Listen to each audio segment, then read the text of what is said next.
हाँ जी, good morning. अज अपना जोड़ा है दूसरा लैक्चर है। कल आपने डिफरेंशिएशन की डेफिनेशन पढ़ी सी कि लिमिटिंग केस है, टेंजेंट रिप्रजेंट करती हैगी। अज जोड़ा है आप उसनों अगे लैके जावांगे, बस कुछ टर्मां आ गई जिहड़ियां हैगियां विचों आपां नूं क्लीयर करनियां जरूरी ने। हालांकि डेफिनेशन तो कुछ नहीं पेपर च पूछी जाती, बट आपां नूं पता होवे सपोज मैं y is equal to fx लिखिया, ठीक है जी। ये एक्स है जोड़ा, इसनों असी इंडिपेंडेंट वेरीएबल कहने, क्योंकि इसकी वैल्यू असी खुद तो सप्लाई करनी होंदी है। तो वाई जोड़ा है वाई डिपेंडेंट वेरीएबल होंदा हैगा, ठीक है जी। क्यों वाई डिपेंडेंट है? क्योंकि एक्स की वैल्यू तुसी सप्लाई की, जो एक्स की वैल्यू सप्लाई की उहदे ते डिपेंड होकर आंसर आना है। फॉर एग्जाम्पल मैं लै लिया Y is equal to 2x+1, तुसी एक्स की वैल्यू से इत्थे एक सप्लाई की, जे एक्स की वैल्यू तुसी 1 सप्लाई करोगे 1 × 2 + 1 तो वाई 3 आऊगा, तो जे तुसी उरे 2 सप्लाई करोगे तो 2 × 2 4 + 1 5 आऊगा। यदा मतलब जिस तरह की सप्लाई करोगे उहदे ते इहदी डिपेंडेंसी आती है। यदा मतलब किसी भी फंक्शन की रिप्रजेंटेशन साडे कोल हैगी है, तो उस केस विच जिहड़ा तुहाडा अगर इस तरह की नोटेशन दी है तो एक्स तो इंडिपेंडेंट वेरीएबल है क्योंकि यदि सप्लाई देनी है, वाई तो डिपेंडेंट वेरीएबल है। इस दे बेस ते तुहाडियां दो डेफिनेशनस आउणगियां, तो दो डेफिनेशनस जिहड़ियां हैगियां ने वो की ने तुहाडे कोल। पहली चीज़ है इंप्लीसिट फंक्शन, ठीक है जी।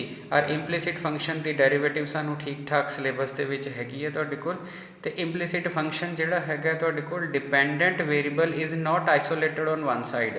पंजाबी च आपां सीधा कह दिंदे कि एक्स वाई विच रली मिली इक्वेशन है, आपां नूं सीधा ये नहीं दिख रहा कि वाई दी टर्म च एक्स एक्सप्रैस किया होया। Dependent variable is not isolated on one of the side, माने वाई असी एक साइड ते कढ़ के नहीं रखा गया। एक्स वाई च अगर रली मिली जिस चीज़ च डिपेंडेंसी क्लीयर ना होवे कि एक्स वाई ते डिपेंड कर रहा या वाई एक्स ते डिपेंड कर रहा, उन्होंने असी इंप्लीसिट फंक्शन कहने। ये कंपैरेटिवली एक्सप्लीसिट की होंदा हैगा। एक्सप्लीसिट बिल्कुल डिपेंडेंसी तो क्लीयरली एक्सप्रैस हो रही होंगी है। डिपेंडेंसी हूँ मीनस f(x) इज इक्वल टू मैं x³ लिखा, यदा मतलब सीधा पता कि y is equal to x³ है, y अड कढ़िया। सो सीधा इंप्लीसिट फंक्शन आप सीधा देखिए पंजाबी च सीधी जी गल है बई जे एक्स वाई विच रली मिली चीज़ आ गई, किसी की डिपेंडेंसी किसी ते नज़र तो ना आ रही हुई, तो इस केस में तुम इंप्लीसिट फंक्शन समझ लियो तुहाडे कोल, ठीक है जी। इस चीज़ का आप ख्याल रखना। हुण इंप्लीसिट का डेरीवेटिव कितना हैगा तुहाडे कोल, ठीक है जी। इंप्लीसिट फंक्शन का डेरीवेटिव आपने किस तरह करना है तुहाडे कोल। सो क्वेश्चन लिखा मैं, find the derivative of the following x³ है प्लस y³ है minus 3axy is equal to 0। Definitely y constant नहीं हैगा तुहाडे कोल। हुण इस विच ना देखो साफ पता लग रहा कि एक्स वाई विच रली मिली रकम हैगी है, ना एक्स की वाई ते डिपेंडेंसी दिख रही है, ना वाई की एक्स ते डिपेंडेंसी दिख रही है। इसका मतलब क्लीयरली ये इंप्लीसिट फंक्शन है, ठीक है जी। तुसीं की कीता differentiate with respect to X कीता। अब विद रिस्पैक्ट टू एक्स कीता, वाई कॉन्सटेंट नहीं है, वाई वेरीएबल है। सो ये आ गया तुहाडे कोल 3 आगे आ गया 3x²। इन्ना क जिहड़ा हैगा तुहाडे पास डेरीवेटिव आपां नूं पिछलियां क्लासां विच आंदा है, मैनूं लगदा नहीं कोई दिक्कत है। 3 आगे आ गया 3x² आ गया, तुहानूं समझ आ गया। उस तो बाद 3 आगे आ गया 3y², वाई दा further with respect to X होना है dy/dx लिख लिया -3a, ठीक है जी। 3a हैगा। हुण इत्थे तुसीं चीज़ां देखो, इत्थे दो चीज़ां आ रही ने x × y। अगर x × y आ जाए तो 11th क्लास च पढ़िया सी प्रोडक्ट रूल अपने को लगता। तो प्रोडक्ट रूल किदां लाईदा, ठीक है। एक नूं छड्ड लईदा, दूजे का डेरीवेटिव करीदा, प्लस दूजे नूं छड्ड लईदा पहले का। सो सीक्वेंस का कोई चक्कर नहीं प्लस विच। सो एक्स असी ऐदा ही रख लिया, वाई का असी डेरीवेटिव किया, प्लस वाई असी ऐदा ही रख लिया, एक्स का असी डेरीवेटिव किया, परले पासे 0 सी तो 0 ही है, डिफरेंशिएट कॉन्सटेंट का डेरीवेटिव 0, ठीक है जी। सो जो रूल लग्या साडा प्रोडक्ट रूल है, इस विच वैसे कोई सीक्वेंस का फर्क नहीं पैंदा, जो आगे लिखा भी विच लिखा, बस एक बारी करना है, ठीक है जी। जो अगे चलीए जी इसनूं लैके। हुण जदों असी अगे चले गए 3x² हो गया, 3y² गया, dy हो गया।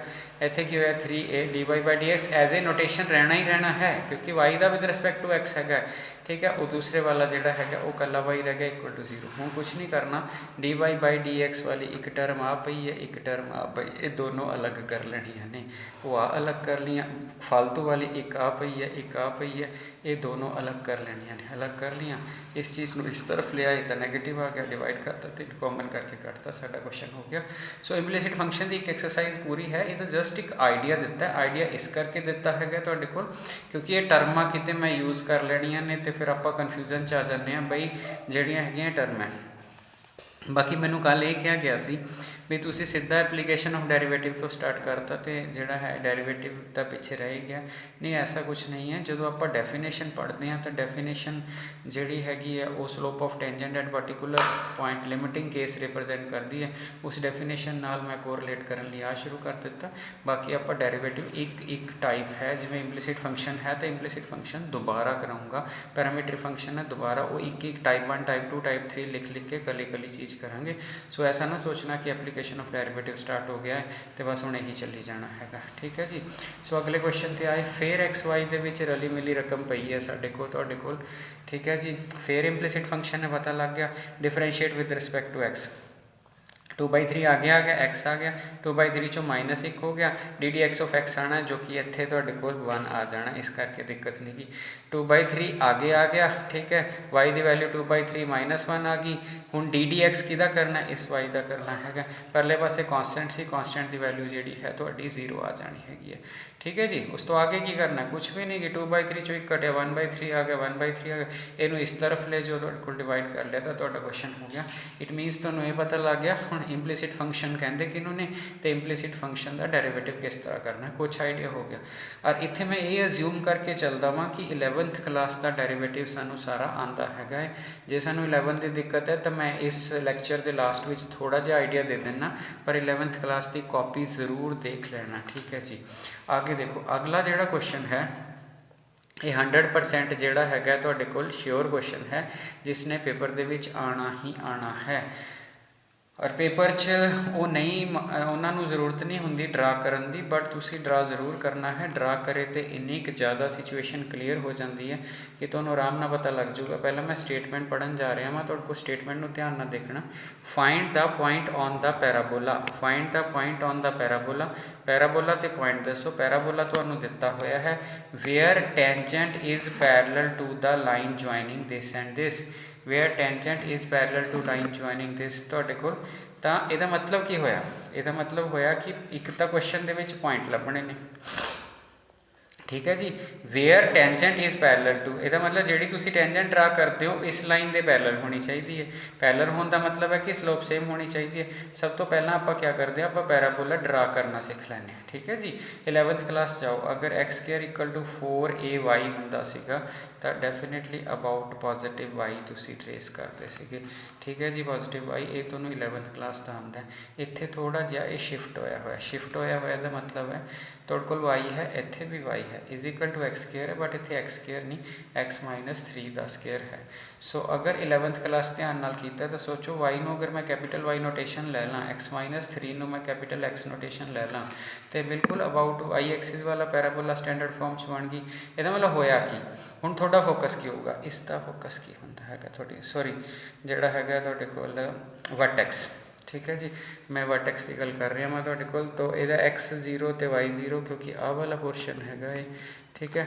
हुण आपां ने क्या करना हैगा तुहाडे कोल, ते जे मैं इहदा जिहड़ा हैगा है तुहाडे कोल मैं फोकस वर्ड लिखिया, अगर इहदे वर्टेक्स की गल करिए तुहाडे कोल तो आपां ने x दी y की वैल्यू 0 ही आ रही है क्योंकि y विच कोई चेंज नहीं। अगर x-3 नूं 0 पुट करिए तो x की वैल्यू 3 आ रही है शिफ्टिंग। ਇਹਦਾ मतलब तुहाडा जिहड़ा ये वाला पैराबोला है, ठीक है जी, वो इस तरफ शिफ्ट हो गया तुहाडे कोल 3,0 इत्थे शिफ्ट हो गया तुहाडे कोल, ठीक है जी। सो पैराबोला इस तरह ही बनेगा। हुण आगे देखो की कीता, पैराबोला तो एक लाइन ले ली 3,0 4,1, डेफिनेटली 3,0 आए 4 आगे जाएगा 1, ठीक है। और तो एक मिनट पता लग जाएगा अगर x की वैल्यू तुसी 4 फिल कर दो तो श्योरली y 1 ही आ रहा है 4,1, इसनों आपां ने ज्वाइन कर लिया। अब हुण तुहानूं की कह रहा है, तुहानूं कह रहा है टेंजेंट इससे पैरेलल चल रही है, डेफिनेटली तुसी टेंजेंट इहदे पैरेलल चल रही है तो इस तरह टेंजेंट ड्रा करोगे। हुण मान लो तुसी गैस भी करना होवे, अगर तुसी गैस भी करना होवे तो अगर मैं इस चीज़ नूं देखा आ वाले पॉइंट नूं, ठीक है जी, तो एक तुहाडा आ वाला पॉइंट है तो श्योरली है इत्थे x3 है, इत्थे x4 है, इत्थे y0 है, इत्थे तुहाडे कोल आ है। तो इसदा मतलब जे इहदे विच कोई भी पॉइंट आपां आंसर आना होवे तो पक्की गल है आंसर विच x की वैल्यू 3 ते 4 दे विच आएगी, श्योरली y की वैल्यू भी 0 ते 1 दे विच आएगी। इसदा मतलब अगर ऑब्जेक्टिव टाइप क्वेश्चन होवे डायग्राम बनते ही बंदा गैस कर सकता है जे उस ऑप्शनां फेवरेबल दित्तियां होण, ठीक है जी। ਸੋ ਮੈਂ ਮੰਨ ਕੇ ਚੱਲਦਾ ਤੁਸੀਂ ਇੰਨੀ ਕੁ ਸ਼ਿਫਟਿੰਗ ਆਰਾਮ ਨਾਲ ਕਰ ਲੋਗੇ ਤੁਹਾਡੇ ਕੋਲ ਕਿ ਇਹਦਾ ਵਰਟੈਕਸ ਆਪਾਂ 0 ਹੀ ਲੈਣਾ ਸੀ ਤੇ x ਜਿਹੜਾ ਹੈਗਾ 3 ਸ਼ਿਫਟ ਹੋ ਗਿਆ ਪੋਜ਼ਿਟਿਵ ਸਾਈਡ ਤੇ। ਬਾਕੀ ਮੈਂ ਇੱਕ ਵੀਡੀਓ ਬੇਸਿਕਸ ਆਫ ਗ੍ਰਾਫਸ ਤੇ ਬਣਾ ਦੂੰਗਾ ਜਿਹਦਾ ਤੁਹਾਨੂੰ ਆਈਡੀਆ ਹੋ ਜੇ। ਹੁਣ ਆਪਾਂ ਨੇ ਕਿਆ ਕਰਨਾ ਜੀ ਤੁਹਾਡੇ ਕੋਲ, ਠੀਕ ਹੈ ਜੀ, ਆਪਣਾ ਕੁਐਸਚਨ ਚੱਲ ਪਿਆ। ਹੁਣ ਆਪਾਂ ਇਸ ਤੋਂ ਅੱਗੇ ਜਿਹੜਾ ਹੈਗਾ ਏ, ਠੀਕ ਹੈ, ਹਾਂਜੀ ਠੀਕ ਹੈ। ਤਾਂ ਜਦੋਂ ਆਪਾਂ ਇਹਨੂੰ ਥੋੜ੍ਹਾ ਜਿਹਾ ਜਿਹੜਾ ਹੈਗਾ ਅੱਗੇ ਦੇਖੀਏ, ਹੁਣ ਆਹ ਲਾਈਨ ਤੇ ਆਹ ਲਾਈਨ ਪੈਰਲਲ ਨੇ। ਜੇ ਦੋ ਲਾਈਨਾਂ ਪੈਰਲਲ ਨੂੰ ਤਾਂ ਸਲੋਪ ਸੇਮ ਹੁੰਦੀ ਹੈ। ਇਹਦਾ ਮਤਲਬ ਸਲੋਪ ਆਫ ਪੀ ਕਿਊ ਜਿਹੜੀ ਹੈ ਮੈਂ ਨਿਕਾਲ ਲੂँਗਾ, ਫਾਰਮੂਲਾ ਕੀ y2 minus y1 1 minus 0 4 minus 3, slope ਆ ਜਾਣੀ 1। ਇਹਦੀ ਸਲੋਪ ਕਿਵੇਂ ਨਿਕਲੂਗੀ ਜੀ? ਸਲੋਪ ਆਫ ਟੈਂਜੈਂਟ ਕਰਵ ਨੂੰ ਡਿਫਰੈਂਸ਼ੀਏਟ ਕਰੇ ਤੇ। ਸੋ ਅਗਲੇ ਸਟੈਪ ਵਿੱਚ ਮੈਂ ਕਰਵ ਨੂੰ ਡਿਫਰੈਂਸ਼ੀਏਟ ਕਰ ਰਿਹਾ। ਕਰਵ ਮੈਂ ਲਿਖੀ, ਕਰਵ ਨੂੰ ਮੈਂ ਡਿਫਰੈਂਸ਼ੀਏਟ ਕੀਤਾ, ਡਿਫਰੈਂਸ਼ੀਏਟ ਐਟ ਪਾਰਟੀਕੂਲਰ ਪੁਆਇੰਟ, ਤਾਂ ਮੈਨੂੰ ਕੀ ਮਿਲ ਗਿਆ? ਸਲੋਪ। ਲਾਈਨ ਦੀ ਸਲੋਪ ਮੈਂ ਬੀ ਕਿਊ ਲਿਖ ਦਿੱਤੀ। ਔਰ ਜਦੋਂ ਮੈਂ ਇਹ ਵਿੱਚ ਹੀ ਦੋ ਸਲੋਪਸ हैं, ਲਾਈਨਸ ਪੈਰਲਲ ਨੇ, ਸਲੋਪ ਇਕੁਏਟ ਕਰਕੇ ਪੁਆਇੰਟ ਕਰ ਲਿਆ। ਹੁਣ ਜੇ ਤੁਸੀਂ ਪੁਆਇੰਟ ਦੇਖੋ ਧਿਆਨ ਨਾਲ, x 7.5 ਆਇਆ, ਮੈਂ ਤੁਹਾਨੂੰ ਪਿੱਛੇ ਕੀ ਕਿਹਾ ਸੀ 3 ਤੇ 4 ਵਿੱਚ ਆਉਣਾ, ਤੇ ਜਿਹੜਾ ਹੈਗਾ y 1/4 ਆਇਆ, ਇਹਦਾ ਮਤਲਬ 0 ਤੋਂ 1 'ਚ ਆਉਣਾ ਸੀ। ਇਹਦਾ ਮਤਲਬ ਅਸੀਂ ਬੜੇ ਵਧੀਆ ਢੰਗ ਨਾਲ ਵੈਰੀਫਾਈ ਕਰ ਲਿਆ। ਸੋ ਬੈਟਰ ਇਹ ਹੈ ਕਿ ਪੈਰਾਬੋਲਾ ਬਣਾ ਕੇ ਪੇਪਰ 'ਚ ਕਰਨਾ। 100% ਸ਼ਿਓਰ ਕੈਟੇਗਰੀ ਦਾ ਕੁਐਸਚਨ ਹੈ। ਅਗਰ ਤੁਸੀਂ ਕੁਝ ਵੀ ਐਕਸਟਰਾ ਨਹੀਂ ਕਰ ਰਹੇ ਹੈਗੇ ਤਾਂ ਜਿਹੜੇ ਕੁਐਸਚਨਸ ਮੈਂ ਤੁਹਾਨੂੰ ਵੀਡੀਓਜ਼ ਦੇ ਵਿੱਚ ਪਾ ਰਿਹਾ ਉਹ ਕੁਐਸਚਨ ਕਰ ਲਓ। 100% ਪੇਪਰ ਇਸੇ ਦੇ ਵਿੱਚੋਂ ਆਉਣਾ ਹੈਗਾ ਤੁਹਾਡੇ ਕੋਲ, ਠੀਕ ਹੈ ਜੀ। ਸੋ ਇਹ ਕੁਐਸਚਨ 100% ਸ਼ਿਓਰ ਹੈ। ਹੁਣ ਮੈਂ ਕੁਐਸਚਨ ਬਦਲਣ ਲੱਗਿਆ ਵਾਂ ਤੁਹਾਡੇ ਕੋਲ, ਠੀਕ ਹੈ। ਸੋ ਮੇਰਾ ਜਿਹੜਾ ਨਵਾਂ ਕੁਐਸਚਨ ਹੈ ਉਹ ਕਹਿੰਦਾ find the rate of change of slope at 1,27, ਠੀਕ ਹੈ ਜੀ। ਇੱਕ ਕਰਵ ਦਿੱਤੀ ਹੋਈ ਹੈ, rate of change of slope ਕਹਿੰਦਾ ਹੈ। ਪਹਿਲੀ ਚੀਜ਼ ਹੈ ਕਰਵ ਦਿੱਤੀ ਹੋਈ ਹੈ, ਪਹਿਲਾਂ ਸਲੋਪ ਲੱਭੇ ਤਾਂ ਹੀ rate of change of slope ਹੋਊਗਾ। ਅਗਰ ਸਲੋਪ ਹੀ ਨਹੀਂ ਸਾਨੂੰ ਪਤਾ ਤਾਂ rate of change of slope ਕਿੱਦਾਂ ਹੋ ਜਾਊਗਾ? ਤਾਂ ਇਹਦਾ ਮਤਲਬ ਸਭ ਤੋਂ ਪਹਿਲਾਂ ਤਾਂ ਆਪਾਂ ਸਲੋਪ ਕੱਢਣੀ। ਸੋ ਸਲੋਪ ਆਪਾਂ ਕੱਢ ਲਈ, ਠੀਕ ਹੈ ਜੀ। ਪਹਿਲਾਂ ਆਪਾਂ ਡੈਰੀਵੇਟਿਵ ਕਰਨਾ। ਦੇਖੋ 11th ਕਲਾਸ ਦਾ ਤੁਹਾਨੂੰ ਡੈਰੀਵੇਟਿਵ ਆਉਂਦਾ, ਮੈਂ ਮੰਨ ਕੇ ਚੱਲਦਾ। ਸੋ 3 ਅੱਗੇ ਆਇਆ 2x + 1, ਇੱਥੇ ਸਕੇਅਰ ਰਹਿ ਜਾਊਗਾ। ddx ਆਫ ਅੰਦਰਲੇ ਦਾ ਕਰਨਾ ਹੈ, 2x + 1 2x + 1 ਚੋਂ 2 ਆ ਜਾਏਗਾ ਤੁਹਾਡੇ ਕੋਲ, ਠੀਕ ਹੈ ਜੀ। ਸੋ ਮੈਂ ਇੱਥੇ 2x + 1 ਦਾ ਸਕੇਅਰ ਲਿਖਿਆ, ਆ ਤੁਹਾਡਾ 3 ਹੈ, 2 ਇੱਥੋਂ ਆ ਗਿਆ, 2 3 ਦਾ 6 ਆ ਗਿਆ, ਠੀਕ ਹੈ ਜੀ। ਹੁਣ ਮੈਂ ਐਟ ਪਾਰਟੀਕੂਲਰ ਪੁਆਇੰਟ ਲੈਣਾ, ਮੈਂ ਇੱਥੇ x y ਜਾਣ ਕੇ ਲੈ ਲਏ। ਹੁਣ ਇੱਥੇ ਸਵਾਲ ਉੱਠਦਾ, ਤੁਸੀਂ ਜੀ ਪਿਛਲੇ ਕੁਐਸਚਨਾਂ 'ਚ x1 y1 ਲੈਂਦੇ ਸੀਗੇ ਤੁਹਾਡੇ ਕੋਲ, ਤੇ ਜਿਹੜਾ ਹੈਗਾ ਹੁਣ x y ਲੈ ਲਏ। x y ਵੇਰੀਏਬਿਲਿਟੀ ਸ਼ੋ ਕਰਦੇ ਆ ਕਿਉਂਕਿ ਮੈਂ ਰੇਟ ਆਫ ਚੇਂਜ ਕਰਨੀ ਹੈ, ਇਸ ਕਰਕੇ x1 ਨਹੀਂ ਲਿਆ। ਕਿਉਂਕਿ ਜੇ ਮੈਂ x1 ਲੈ ਲਿਆ ਉਹ ਫਿਕਸ ਹੋ ਜਾਏਗੀ, ਫਿਰ ਤੁਸੀਂ ਡਿਫਰੈਂਸ਼ੀਏਟ 0 ਕਰ ਦੋਗੇ। ਸੋ ਰੇਟ ਆਫ ਚੇਂਜ ਮੈਨੇ ਇਹਦਾ ਫਰਦਰ ਡਿਫਰੈਂਸ਼ੀਏਸ਼ਨ ਕਰਨੀ ਹੈ, ਠੀਕ ਹੈ। ਤੁਸੀਂ rate of change of velocity ਨੂੰ ਕੀ ਬੋਲਦੇ ਹੁੰਦੇ ਸੀ? ਐਕਸਲਰੇਸ਼ਨ। ਇਹਦਾ ਮਤਲਬ ਵੈਲੋਸਿਟੀ ਦੇ ਐਕਸਪ੍ਰੈਸ਼ਨ ਨੂੰ ਤੁਸੀਂ ਦੁਬਾਰਾ ਡੈਰੀਵੇਟਿਵ ਕਰਦੇ ਸੀ, ਤੇ ਇਹਦਾ ਤੁਸੀਂ ਡੈਰੀਵੇਟਿਵ ਜਿਹੜਾ ਹੈਗਾ ਕੀਤਾ। ਸੋ ddx ਆਪਾਂ ਇਹਦਾ ਦੁਬਾਰਾ ਕਰਤਾ, ਦੁਬਾਰਾ ਕਰੋਗੇ ਤਾਂ 6 ਦੇ ਕੋਲ ਚਲੇ ਜਾਏਗਾ, 12 ਆ ਜਾਏਗਾ, ਪਾਵਰ ਇੱਥੇ 1 ਰਹਿ ਜਾਏਗੀ। dd ਆਫ ਅੰਦਰਲੇ ਦਾ ਨੀਚੇ ਲਿਖਿਆ ਮੈਂ, ਓਵਰ 'ਚ ਨਹੀਂ ਹੈ, ਇਨਟੂ 'ਚ ਹੈ, ਠੀਕ ਹੈ ਜੀ। ਸੋ ਓਵਰ ਜਿਹੜਾ ਹੈਗਾ, ਸੋ ਇੱਥੋਂ 2 ਆ ਜਾਏਗਾ, ਤਾਂ ਜੇ 2 ਆ ਜਾਏਗਾ ਤਾਂ ਅਗਲੇ ਸਟੈਪ ਦੇ ਵਿੱਚ ਆਪਾਂ ਦੇਖੀਏ ਤਾਂ ਇਹ ਆ ਜਾਏਗਾ ਤੁਹਾਡੇ ਕੋਲ, ਇੱਥੇ 2 ਆ ਗਿਆ 24। ਹੁਣ rate of change particular point ਤੇ ਚਾਹੀਦੀ ਹੈ। ਇਹ ਡਬਲ ਡੈਰੀਵੇਟਿਵ ਦੀ ਨੋਟੇਸ਼ਨ ਹੈ। ਸੋ ਡਬਲ ਡੈਰੀਵੇਟਿਵ ਦੀ ਨੋਟੇਸ਼ਨ ਕੀਤੀ, ਵੈਲਿਊ ਫਿਲ ਕੀਤੀ, ਤੁਹਾਡਾ ਆਨਸਰ ਆ ਗਿਆ, ਠੀਕ ਹੈ ਜੀ। ਉਸ ਤੋਂ ਬਾਅਦ ਇੱਕ ਕਨਸੈਪਟ ਹੈ ਤੇ ਇਕੁਅਲੀ ਇਨਕਲਾਈਨਡ ਜਿਹੜਾ ਹੈ ਉਹ 2-3 ਕੁਐਸਚਨਸ ਦੇ ਵਿੱਚ ਵਰਡ ਆ ਰਿਹਾ ਹੈ ਕਿ ਇਕੁਅਲੀ ਇਨਕਲਾਈਨਡ ਦਾ ਮਤਲਬ ਕੀ ਹੈ, ਕਿਆ ਪੋਸੀਬਿਲਿਟੀ ਹੈ। ਦੇਖੋ ਜੀ, ਅਗਰ ਤੁਹਾਨੂੰ ਪਤਾ ਹੈ, ਜੇ ਤੁਹਾਨੂੰ ਨਹੀਂ ਵੀ ਪਤਾ ਤੁਸੀਂ ਯਾਦ ਰੱਖ ਲਓ ਕਿ ਇਕੁਅਲੀ ਇਨਕਲਾਈਨਡ ਦਾ ਮਤਲਬ ਹੈਗਾ ਬਈ ਜਿਹੜਾ ਹੈਗਾ ਸਲੋਪ +-1, ਤਾਂ ਵੀ ਤੁਹਾਡਾ ਕੁਐਸਚਨ ਸਰ ਜਾਏਗਾ। ਪਰ ਜਿਹੜਾ ਹੈਗਾ, ਅਗਰ ਮੈਂ ਇਸ ਪਾਰਟੀਕੂਲਰ ਡਾਇਗਰਾਮ ਨੂੰ ਐਕਸਪਲੇਨ ਕਰਾਂ, ਸਪੋਜ਼ ਮੈਂ ਆਹ ਲਾਈਨ ਲੈ ਲਈ, ਆਹ ਲਾਈਨ ਨੇ ਇੱਥੇ 45 ਡਿਗਰੀ ਦਾ ਐਂਗਲ ਬਣਾਇਆ, तो एक्स एक्सिस ਨਾਲ ਇਹਦਾ ਕੀ ਹੋਇਆ 45 ਡਿਗਰੀ ਦਾ ਐਂਗਲ, ਇਹਦਾ ਮਤਲਬ y ਨਾਲ ਇਹਦਾ ਕਿੰਨਾ ਹੋਇਆ 45। ਸੋ एक्स एक्सिस ਨਾਲ y एक्सिस ਨਾਲ ਸੇਮ ਐਂਗਲ ਬਣਾ ਰਹੀ ਹੈ ਆਹ ਵਾਲੀ ਲਾਈਨ। ਇਹਦਾ ਮਤਲਬ ਇਸ ਕੇਸ 'ਚ ਸਲੋਪ ਕੀ ਹੋਈ, m ਦੀ ਵੈਲਿਊ ਜਿਹੜੀ ਹੋਗੀ ਉਹ ਟੈਂਜੈਂਟ ਥੀਟਾ ਹੁੰਦੀ ਹੈ।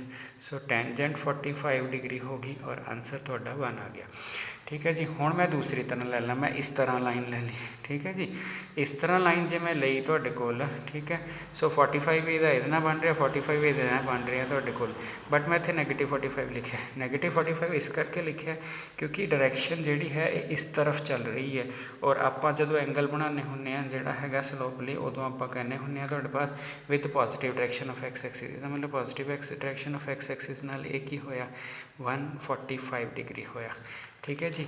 वैसे कितना है -45 डिग्री। हुण जे तुसी टेंजेंट ऑफ -45 डिग्री देखो तो भी तुहाडा आंसर -1 आना है। जे तुसी टेंजेंट 135 देखोगे तुहाडे कोल तां भी इहदा मतलब इस केस विच भी ए 45 रहेगा मैगनीट्यूड वाइज। ठीक है जी। तो इस केस विच जिहड़ी तुहाडी स्लोप हैगी m = +-1 आएगी।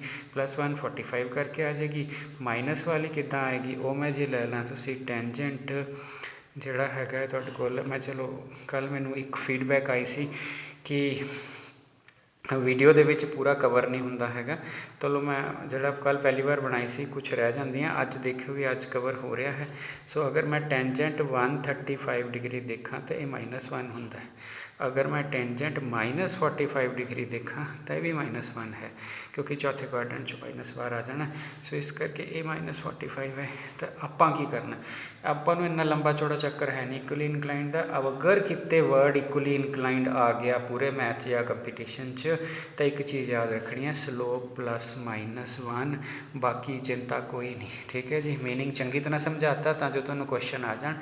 अगला क्वेश्चन ये है जिहड़ा, सो ये बड़ा वधिया क्वेश्चन है जी तुहाडे पास, तो बड़ा इंपॉर्टेंट क्वेश्चन है, एग्जाम्पलर प्रॉब्लम बुक दे विच है। कहना find the coordinates of point on the curve. ठीक है जी।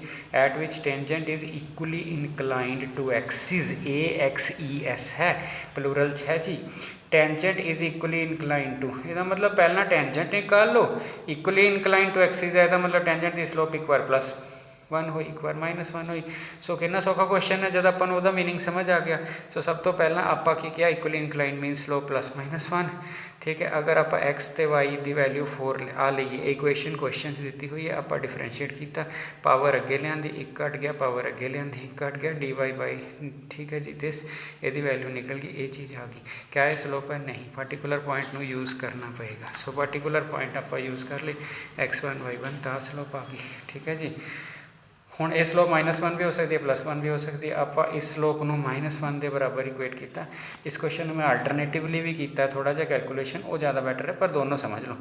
सो -1 के बारे इक्वेट किया, दोनों बराबर आ गए, दोनों बराबर आ गई। अब कल तुहानूं क्या सी, जिहड़ा तुसीं पॉइंट लैंदे हुंदे पॉइंट ऑफ कॉन्टैक्ट, और टेंजेंट से भी लाई करते, नॉर्मल से भी, टेंजेंट्स भी वैल्यू फिल करती, नॉर्मल भी। सो जो वैल्यू फिल की, क्योंकि x1 = जिहड़ा है y1 का रूट है, इत्थे डबल हो गया, वैल्यू निकली, x1 y1 निकल गया। हुण केस नंबर 2, इनू आपां 1 के बराबर किया। ठीक है जी। सो उत्थे अपने को की आ गया, -1 = बस। ठीक है।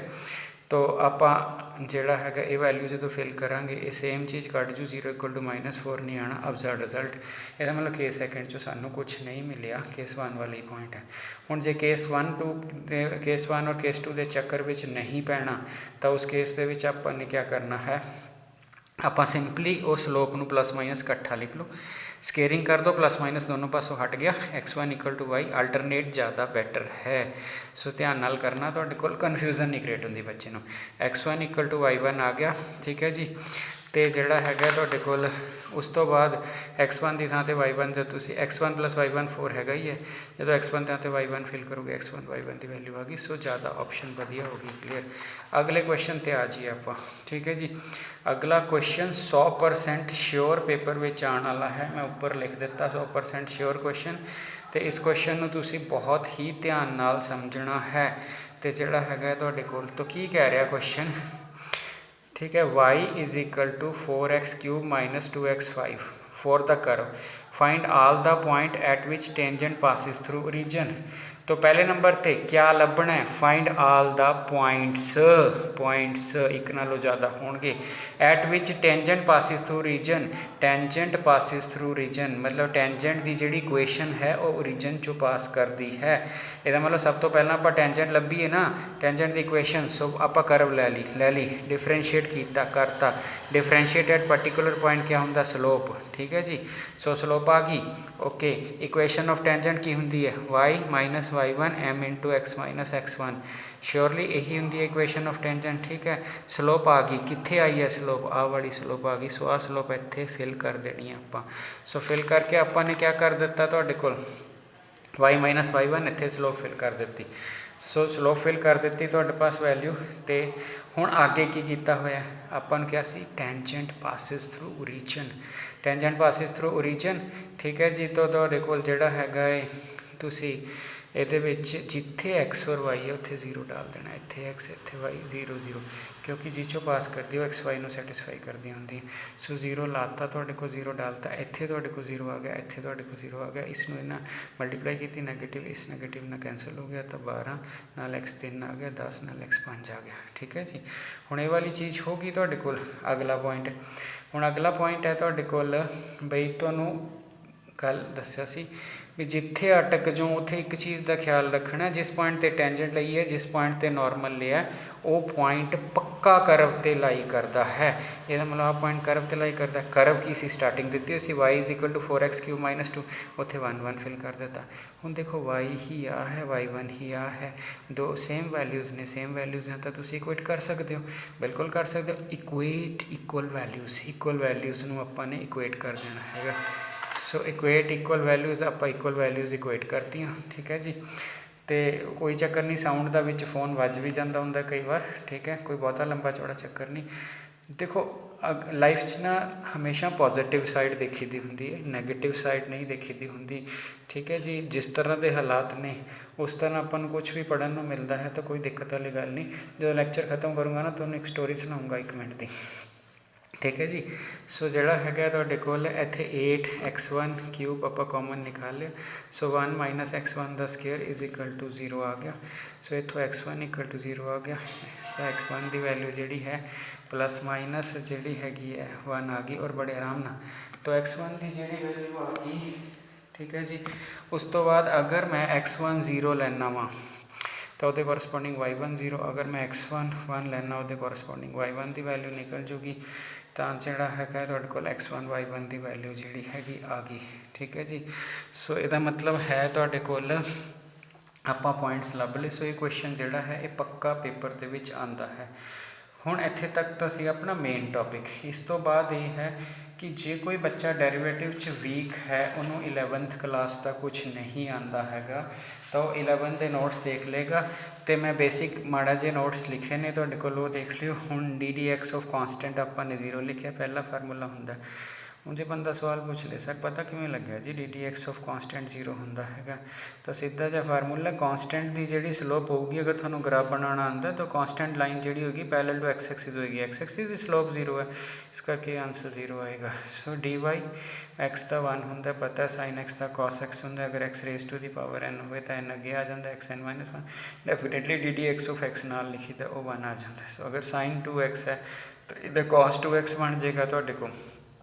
ਨਾਲ ਐਂਗਲ ਦਾ ਵੀ ਕਰੀਦਾ, ਸੋ ਐਂਗਲ ਦਾ 2x ਦਾ 2 ਆ ਗਿਆ। ਮਤਲਬ ਇੱਕ ਟ੍ਰਿਗਨੋਮੈਟ੍ਰਿਕ ਰੇਸ਼ੋ ਤੁਹਾਨੂੰ 3 ਤਰੀਕੇ ਨਾਲ ਹੈਂਡਲ ਕਰਨ ਨੂੰ ਮਿਲਣੀ ਹੈ। ਜੇ ਇਕੱਲੀ ਆ ਜੂਗੀ ਤਾਂ ਡੈਫੀਨੇਟਲੀ ਸਾਈਨ ਦਾ ਕੋਸ, ਜੇ ਮਲਟੀਪਲ ਐਂਗਲ ਨਾਲ ਆ ਜੂਗੀ ਸਾਈਨ ਦਾ ਕੋਸ ਹੋ ਗਿਆ, ਨਾਲ ਤੁਹਾਡੇ ਪਾਸ 2 ਦਾ ਕਰਤਾ।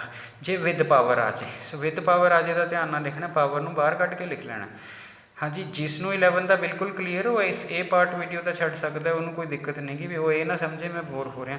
ਜਿਹਨੂੰ 11 ਦੀਆਂ ਕੋਈ ਚੀਜ਼ਾਂ 'ਚ ਡਾਊਟ ਹੈ ਉਹ ਦੇਖ ਲਓ। ਵੈਸੇ ਮੇਰੀ ਸੁਜੈਸ਼ਨ ਇਹੀ ਹੈ ਕਿ ਆਪਾਂ ਸਾਰੇ ਦੇਖ ਲਈਏ, ਹਮੇਸ਼ਾ ਕੁਛ ਨਾ ਕੁਛ ਨਵਾਂ ਲੱਭ ਜਾਂਦਾ ਹੁੰਦਾ ਜਿਹੜਾ ਸਾਨੂੰ ਨਹੀਂ ਪਤਾ। ਅਗਰ ਇੱਕ ਬੁੱਕ ਨੂੰ ਹੀ ਅਸੀਂ ਦੁਬਾਰਾ ਪੜ੍ਹੀਏ ਤਾਂ ਹਰ ਵਾਰ ਜਦੋਂ ਪੜ੍ਹੋਗੇ ਨਾ ਕੁਛ ਤੁਹਾਨੂੰ ਨਵਾਂ ਜ਼ਰੂਰ ਲੱਭ ਜਾਣਾ ਹੈ। ਕੱਲ੍ਹ ਤੁਹਾਡਾ ਵੀਡੀਓ ਛੋਟਾ ਸੀਗਾ ਜਿਹੜਾ 13 ਮਿੰਟ ਦਾ ਸੀਗਾ, ਅੱਜ ਵੀਡੀਓ ਤੁਹਾਡਾ ਨੀਅਰਲੀ 25-26 ਮਿੰਟ ਦਾ ਹੋ ਜਾਣਾ, ਔਰ ਉਹ 25-26 ਮਿੰਟ 'ਚ ਕਰਕੇ ਬਹੁਤ ਕੁਛ ਲੱਭ ਜਾਏਗਾ ਤੁਹਾਨੂੰ। ਸੋ ਪਾਵਰ 7 ਮੈਂ ਅੱਗੇ ਲਿਆਂਦੀ, ਇੱਥੇ ਆ ਗਿਆ sin 2x, ਇਹਦੀ ਪਾਵਰ ਜਿਹੜੀ ਹੈਗੀ ਹੈ ਤੁਹਾਡੇ ਕੋਲ 6 ਆ ਗਈ ਤੁਹਾਡੇ ਕੋਲ। ਉਸ ਤੋਂ ਬਾਅਦ ਆਪਾਂ ਨੇ ddx ਕਿਹਦਾ ਕਰਨਾ, ਅੰਦਰਲੇ ਦਾ ਕਰਨਾ। ਹੁਣ ਅੰਦਰਲੇ ਦਾ ਕੀਤਾ, sin 2x ਦਾ ਕੀ ਬਣ ਗਿਆ cos 2x। ਠੀਕ ਹੈ ਜੀ, ਡੈਰੀਵੇਟਿਵ ਉਸ ਤੋਂ ਬਾਅਦ ਮੈਂ ਇਹਦਾ ਕਰ ਦਿੱਤਾ ਤੁਹਾਡੇ ਪਾਸ 2 ਦਾ, ਤਾਂ 2 ਦਾ ਜਿਹੜਾ 2 ਆ ਗਿਆ। ਸੋ ਅਗਰ ਪਾਵਰ ਆ ਜਾਏ, ਪਾਵਰ ਇੱਦਾਂ ਪਹਿਲਾਂ ਪਾਵਰ ਅੱਗੇ 1 ਘਟਿਆ, ddx ਆਫ ਅੰਦਰਲੇ ਦਾ sin 2x ਦਾ cos 2x ਫਿਰ 2 ਦਾ। ਸੋ ਇਹ ਚੀਜ਼ ਬੜੇ ਆਰਾਮ ਨਾਲ ਕਲੀਅਰ ਹੋ ਗਈ। ਉਸ ਤੋਂ ਬਾਅਦ e ਦੀ ਪਾਵਰ x ਐਕਸਪੋਨੈਂਸ਼ੀਅਲ ਫੰਕਸ਼ਨ ਹੈਗਾ। ਸੋ ਅਗਰ e ਦੀ ਪਾਵਰ x ਹੋਵੇ ਤੁਹਾਡੇ ਕੋਲ ਤਾਂ e the power x ddx of x ਉਹ 1 ਆ ਜਾਣਾ। ਅਗਰ e ਦੀ ਪਾਵਰ mx ਆ ਗਿਆ ਤੁਹਾਡੇ ਕੋਲ, ਠੀਕ ਹੈ ਜੀ, e ਦੀ ਪਾਵਰ mx ddx ਇਹਦਾ ਕਰ ਦੇਣਾ ਤੁਹਾਡੇ ਕੋਲ, ਤਾਂ ਇਹ ਵਾਲੀ ਚੀਜ਼ ਆ ਗਈ। ਅਗਰ log ਆਫ x ਆ ਗਿਆ, ਖਿਆਲ ਰੱਖਣਾ log ਦੀ ਗਾਰੰਟੀ ਚਾਹੀਦੀ ਹੋਵੇ x ਪੋਜ਼ੀਟਿਵ ਹੈ, ਤਾਂ ਇਹਦਾ 1/x ddx ਆਫ x ਆ ਗਿਆ ਤੁਹਾਡੇ ਕੋਲ। ठीक है जी। तो जे उरे लॉग एक्स नैगेटिव ना होया फिर लॉग ने डिफाइन नहीं रहना। प्रोडक्ट रूल तुहानूं सारिਆਂ ਨੂੰ पता ही है भी पहला फिर दूजे का कर दो, दूजा पहले का जोड़ पा दो टर्मिनल। उस तो बाद क्वेश्चन रूल है V D D X of U D D X of V, मतलब साइन एक्स अगर ई दी पावर एक्स लिखिया तो ई दी पावर एक्स वी इत्थे D D X of sine minus sine D D X, sine का derivative cos आ गया ई दी पावर क्वेश्चन यही चीज़ जे प्रोडक्ट च हुंदी तो ई दी power x sine x plus जोड़ा है साइन एक्स ते आ। सो तुम ईजीली कर सकते हो। 11th क्लास का जस्ट रिवाइज करा रहा मैं तुहाडे को। अगर D D X of A the power x होंदा है तो ए दी पावर एक्स लॉग ए पैर च ई होंदा, जे ना भी लिखा गया कोई दिक्कत नहीं, तुहाडियां बुक्स लिखे होंदा। गारंटी फेर की लैनी है, ए पॉजिटिव होना चाहिए, एक दूजा ए वन नहीं होना चाहिए। तो इस चीज़ का ख्याल रखना। ये चीज़ कई बार आप इग्नोर कर लें। सो इसका मतलब 7x अगर 7 की पावर एक्स होया, ठीक है, तो उस केस जोड़ा है 7 की पावर एक्स लॉग ए आएगा। तो यदा मतलब थोड़ा माइनस 7 की पावर एक्स नहीं कदे आता क्योंकि ए पॉजिटिव चाहिए। ठीक है जी। उस तो बाद सिर्फ ए एक्स प्लस बी, ठीक है, तो यदि पावर एन है तो अपने जोड़ा है एन अगे लैगे तो ए एक्स प्लस बी ए पावर एन माइनस 1 आ गई तुहाडे कोल। ठीक है जी। उस तो बाद जोड़ा है तुहाडे कोल ए एक्स प्लस बी तो जोड़ा है एन पावर अगे आ गई, एक कट गया डी डी ऑफ अंदरले का आ गया। ठीक है। नीचे एक एग्जाम्पल लिखी है कि D D X of X square under root है, अंडर रूट में आप पावर च लिख लिया। ठीक है। 1/2 तो जोड़ा एक्स स्केयर प्लस 1 तो माइनस, ठीक है जी। तो डी डी ऑफ अंदरले का किया, डी डी ऑफ अंदरले का अगले स्टैप के आपने क्या किया, ठीक है जी, पावर वह 2x आ गया, टर्म कटेगी क्वेश्चन।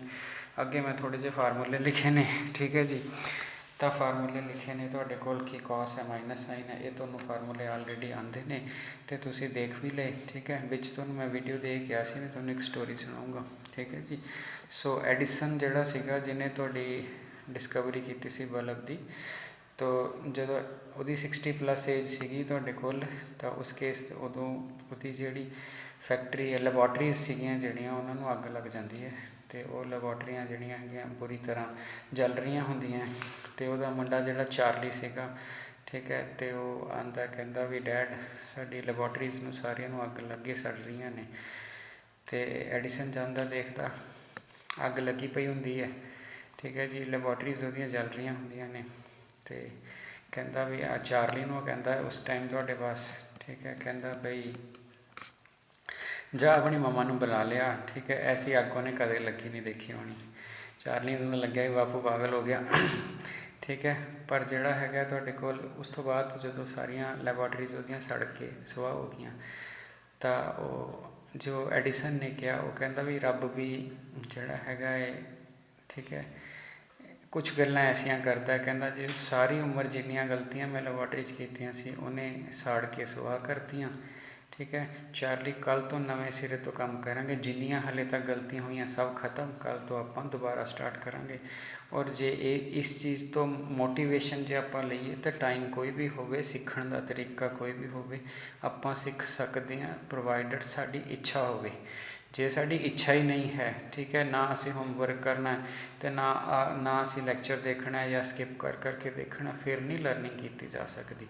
इस करके लाइफ च इस चीज़ का ख्याल रखियो तुहाडे कोल बई एवें ना होवे कि तुसी कहो मैं कर सकदा सी बट मैं कीता नहीं। ठीक है। एक बार ना जंगल च अग लगी हुंदी है, तो एक चिड़ी चुंझ नाल पानी पा पा के बुझाण लग गई। ठीक है जी। तो उस तो बाद कुछ बांदर हसन लग जाते भी, कहते तेरे बुझाए तो किहड़ा बुझनी है। तो फिर वो चिड़ी होंदी है ना, वो जवाब देती है, कहती भी बुझे चाहे ना बुझे, पर मैनू अगर मैं अज ना कंट्रीब्यूट किया तो मैनू सारी जिंदगी अफसोस रहना भी मैं कुछ कर सकती सी पर मैं कुछ किया नहीं। तो इस चीज़ का ख्याल रखना। कई बार आपां अपने टैलेंट बहुत हुंदा, आपां किते मेहनत पाठ तो जिहड़ा हैगा कई बार कोशिश नहीं करते तो पूरी लाइफ अफसोस रह जाता भी मैं करता बहुत कुछ सकता सी पर मैं अंडर अचीवर रह गया। ठीक है जी। फीडबैक ज़रूर दे दिओ तुहाडे कोल जिहड़ा हैगा बई किस तरह का लग्या, की समझ आया या कोई किते कोई कमी पेशी सीगी तो दस दिओ। ਮਤਲਬ ਆਪਾਂ ਨੇ ਜਿਹੜਾ ਹੈਗਾ ਜਿਸ ਤਰ੍ਹਾਂ ਦੇ ਹਾਲਾਤ ਹੈ ਸਿੱਖਣ 'ਚ ਕੋਈ ਪ੍ਰੋਬਲਮ ਨਹੀਂ ਗੀ, ਸਿੱਖ ਪਾੜੇ ਆਪਾਂ ਆਰਾਮ ਨਾਲ ਦੱਸ ਸਕਦੇ ਹਾਂ। ਠੀਕ ਹੈ ਜੀ। ਤੋ ਕੱਲ੍ਹ ਮੇਰੀ ਸਟੂਡੈਂਟ ਹੈ ਪਲਕ IIT ਮੰਡੀ ਦੇ ਵਿੱਚ, ਕੱਲ੍ਹ ਉਹਨੇ ਮੈਨੂੰ ਫੀਡਬੈਕ ਭੇਜੀ ਸੀਗੀ ਅਤੇ ਵੀ ਸਰ ਇੱਕ ਤਾਂ ਪੇਜ ਨਹੀਂ ਕਵਰ ਹੋ ਰਿਹਾ ਸੀਗਾ, ਠੀਕ ਹੈ, ਅਤੇ ਦੂਸਰਾ ਜਿਹੜਾ ਤੁਸੀਂ ਕਮੈਂਟਸ ਆਫ ਕੀਤੇ ਹੋਏ ਨੇ, ਠੀਕ ਹੈ, ਤਾਂ ਫਿਰ ਪਤਾ ਨਹੀਂ ਲੱਗਦਾ ਹੈਗਾ। ਠੀਕ ਹੈ, ਤੋ ਪਲਕ ਦਾ ਵੀ ਥੈਂਕ ਯੂ ਹੈ, ਉਹਨੇ ਦੱਸਤਾ। ਠੀਕ ਹੈ ਜੀ। ਬਾਕੀ ਤੁਸੀਂ ਲੋਕ ਠੀਕ ਹੈ ਫੀਡਬੈਕ ਜ਼ਰੂਰ ਦੇ ਦਿਓ ਬਈ ਜਿਹੜਾ ਤੁਹਾਨੂੰ ਸਮਝ ਆਇਆ ਕਿ ਨਹੀਂ। ਠੀਕ ਹੈ, ਔਰ ਉਸ ਤੋਂ ਬਾਅਦ ਜਿਹੜਾ ਹੈ ਤੁਸੀਂ ਬੁੱਕ 'ਚੋਂ ਕੁਐਸਚਨ ਅਟੈਂਪਟ ਕਰਨੇ। ਠੀਕ ਹੈ ਜੀ, ਥੈਂਕ ਯੂ।